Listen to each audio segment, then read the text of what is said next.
자, 오늘 우리가 아주 깊이 파고들 이야기는요. 바로 할리우드의 미래를 통째로 건 무려 100조 원짜리 전쟁에 대한 겁니다. 앞으로 우리가 뭘 보게 될지, 어쩌면 이 거대한 기업 드라마가 전부 결정하게 될지도 모릅니다. 이게 말이죠. 그냥 평범한 인수합병이 아닙니다. 스트리밍 업계의 무서운 파괴자와 할리우드의 전통적인 거물, 이 둘 사이에 그야말로 전쟁이 불붙은 건데요. 그 전개를 따라가다 보면 웬만한 블록버스터 영화보다 훨씬 더 손에 땀을 쥐게 하죠. 자, 한번 제대로 파헤쳐보겠습니다. 사건의 시작은 12월 5일이었습니다. 세상을 떠들썩하게 한 뉴스가 터져나왔죠. 넷플릭스가 자그마치 100조 원이 넘는 돈으로 워너브라더스를 사기로 했다는 소식이었습니다.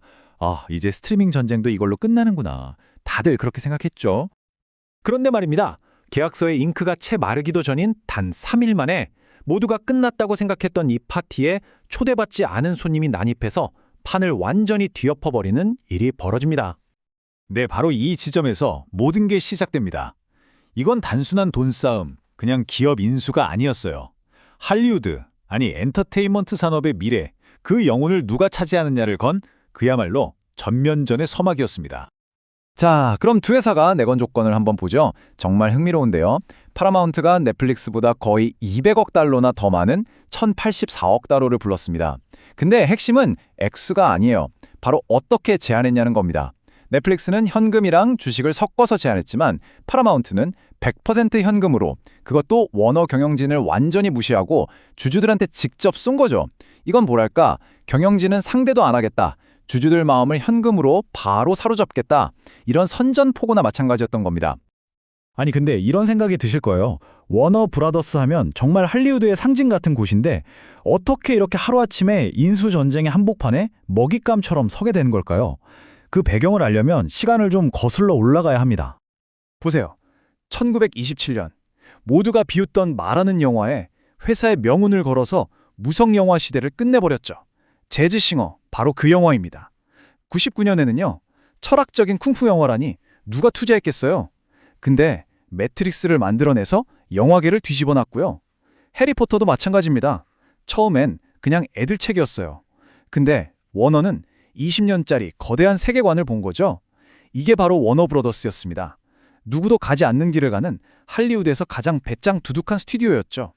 그런데 그 대담했던 정신이 서서히 무너지기 시작합니다.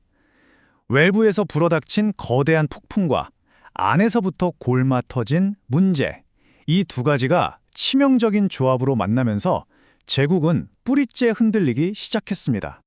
자, 첫 번째 외부 요인, 바로 돈줄이 막혔다는 겁니다. 2005년만 해도 DVD랑 블루레이 시장이 무려 160억 달러, 우리 돈으로 20조 원이 넘는 시장이었어요. 영화가 극장에서 좀 망해도 여기서 다 메꿀 수 있었죠. 일종의 보험이었던 셈인데 지금은요? 10억 달러도 안 됩니다. 거의 95%가 그냥 공중분해된 거예요. 자, 이 든든했던 안전망이 사라지니까 어떻게 됐을까요? 더 이상 모험을 할 수가 없게 된 겁니다. 예전 같으면 좀 독특한 시나리오, 중간 규모의 작품성 있는 영화도 만들어 볼 수 있었겠지만 이젠 아니에요. 한 편 한 편이 그야말로 죽느냐 사느냐의 도박이 된 거죠. 그러니 무조건 터질 수밖에 없는 수천억짜리 슈퍼히어로 영화 같은 블록버스터에만 매달리게 된 겁니다. 하지만 외부 환경보다 더 무서운 건 내부의 적이었습니다. 2022년 합병 후에 새로운 CEO, 데이비드 자슬라브라는 인물이 있었는데 이 사람이 엑셀 경영이라는 걸 들고 왔어요. 이게 뭐냐면 말 그대로 영화를 예술이 아니라 엑셀 스프레드시트 위에 숫자로만 보는 겁니다. 그리고 이 엑셀 경영이 뭘 낳았냐면 정말 영화 역사에 길이 남을 끔찍하고 기이한 사건을 만들어냅니다. 바로 배트걸 폐기 사건이죠. 생각해보세요. 1200억 원을 들여서 촬영까지 다 끝낸 영화가 있었어요. 근데 계산기를 두드려 보니까 이걸 개봉해서 마케팅 비용을 쓰는 것보다 그냥 쫄떡 망했다고 회계장부에 손실로 처리해버리면 세금 감면을 어마어마하게 받는다는 계산이 나온 겁니다. 영화가 살아있는 것보다 죽어있는 게 더 돈이 된다는 정말 소름 끼치는 결론에 도달한 거죠. 이 결정으로 마이클 키튼을 비롯한 수많은 배우와 스태프들의 수개월간의 피와 땀이 그냥 서버에서 삭제키 하나로 사라져버렸습니다. 이건 그냥 영화 한 편을 없앤 게 아니었어요. 할리우드의 모든 창작자들에게 너희들의 예술은 언제든 숫자에 밀려 지워질 수 있다는 아주 차가운 경고를 날린 셈입니다. 자, 이렇게 워너브라더스가 안팎으로 흔들리면서 결국 매물로 나오게 된 겁니다. 그리고 바로 이때 두 명의 거인이 나타난 거죠. 근데 이 둘이 워너브라더스를 가지고 그리려는 그림이 정말 하늘과 땅 차이입니다. 지금부터가 이 이야기 핵심이라고 할 수 있어요. 두 회사의 비전 한번 자세히 비교해보죠. 자, 두 회사의 속내를 한번 들여다보죠. 넷플릭스의 전략은 아주 명확해요. IP 스트림 마이닝, 그러니까 알짜배기 IP만 쏙 빼먹겠다는 겁니다.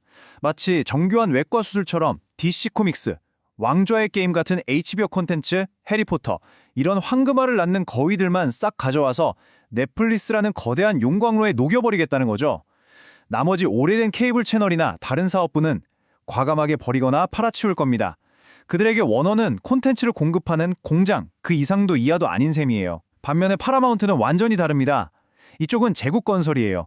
워너브라더스라는 100년 된 제국을 해체하는 게 아니라 통째로 자기들 제국에 편입시키려는 겁니다.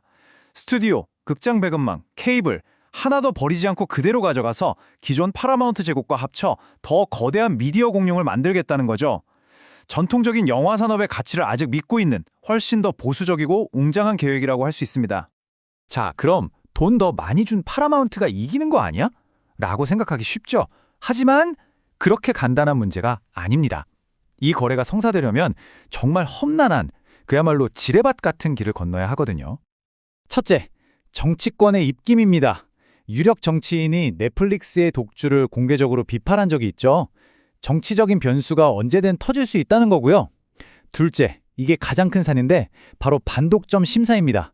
미국 법무부가 가만히 보고만 있지 않을 거예요.